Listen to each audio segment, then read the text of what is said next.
All right, welcome. Today, we are diving into one of the most interesting and honestly, one of the most prestigious ways to get U.S. permanent residency. We're talking about the EB-1A visa. Now, this isn't for just anyone. It's really designed for the absolute best of the best, the real innovators and leaders in their fields. So, how on earth does it work? Let's get into it. And that question, it really gets to the core of it, doesn't it? How can a brilliant scientist, a groundbreaking artist, or maybe a visionary entrepreneur get a green card based purely on their talent, with no company sponsoring them? Well, the answer comes down to proving something called extraordinary ability. So here's the EB-1A visa in a nutshell. It's basically a green card for people who have climbed to the very, very top of their profession. But the most important part, the real game changer here, is that no employer sponsorship is required. That means you have total freedom and control over your career once you're in the US. That's huge. Okay, but here's where things get a little tricky. Extraordinary ability sounds great. It sounds impressive, but it's also super vague, right? What does it really take to convince US immigration that you actually meet that incredibly high standard? How do you go about proving you're one of the best in the world? You know, this quote really frames the whole point of the visa perfectly. It's not just about being good at what you do, it's about being officially recognized for your exceptional talent and the very real contributions you've made. It's an acknowledgement that you've had a significant impact on your entire field. So how do you prove it? Well, the government gives you a checklist of 10 pretty rigorous criteria. Now, the good news is you don't need to meet all 10, but you do have to prove at least 3 of them. It's a high bar, and that's absolutely by design. But here's how you should think about that list. It's not just some giant wall you have to climb over. It's actually much better to see it as a roadmap. It's a strategic checklist that shows you exactly how to frame your career achievements so that immigration officials can see and recognize them. Now, those 10 criteria can feel a little overwhelming, I get it, but they really boil down to 3 main areas of proof.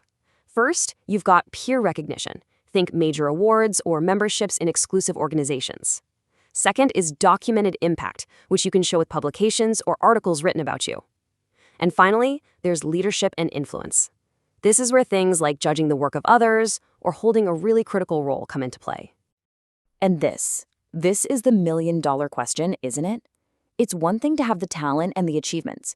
It's a completely different challenge to have the formal, certified proof that's going to hold up under intense scrutiny. So many brilliant people have done the work, but they just don't have that documented portfolio they need. So let's make this real. How can someone actually go about building this portfolio, piece by piece? Well, a lot of the time, it involves using formal platforms to your advantage. We're going to use a research organization called Shodh Sagar as a case study to see exactly how this works in the real world. Check this out. You can see how it all maps directly. The EB-1A visa requires recognized awards. A platform like this can provide them. It demands published material. Well, they can help you get published in top journals. You need to prove you've judged the work of others. They can issue a certificate for that. A leading or critical role, they can offer you a spot on an editorial board. See? Every single requirement is met with a tangible, documentable piece of evidence. This slide, this is the aha moment. This is the transformation we're talking about. On the left, you've got all this raw potential. Incredible achievements here and there, expertise that nobody really knows about, brilliant research just sitting on your hard drive.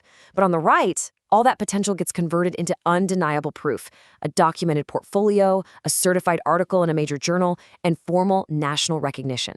It's the difference between just having the talent and proving you have it.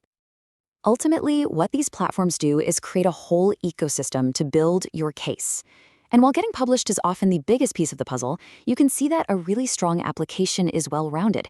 It's built on a solid mix of awards, leadership roles, and that all-important peer review experience. It's all about showing your excellence from every possible angle. Okay, so let's pull all of this together now. How can you take this thinking and actually apply it to build your own case? Let's walk through a practical 4-step framework. So the whole strategy really breaks down into these 4 steps. First, you've got to identify what you've already accomplished. Then you move on to documenting the impact of that work. Step 3 is the secret sauce. You leverage these formal platforms to get that impact certified with awards and publications. And finally, you construct your portfolio, bringing all of that powerful, undeniable evidence together. And that really brings us to the single most important takeaway from all of this. For the EB-1A visa, sure, your talent is the foundation, But it's not enough on its own. The entire process, from start to finish, hinges on one thing: presenting compelling, formally documented proof. It's not just about what you've done, it's about how you prove it. And that leaves us with a final question to think about. This whole process, it's about more than just a visa. It's about taking a hard look at the peak of your professional life. It pushes you to ask yourself, what is the unique, the extraordinary contribution that truly defines your legacy?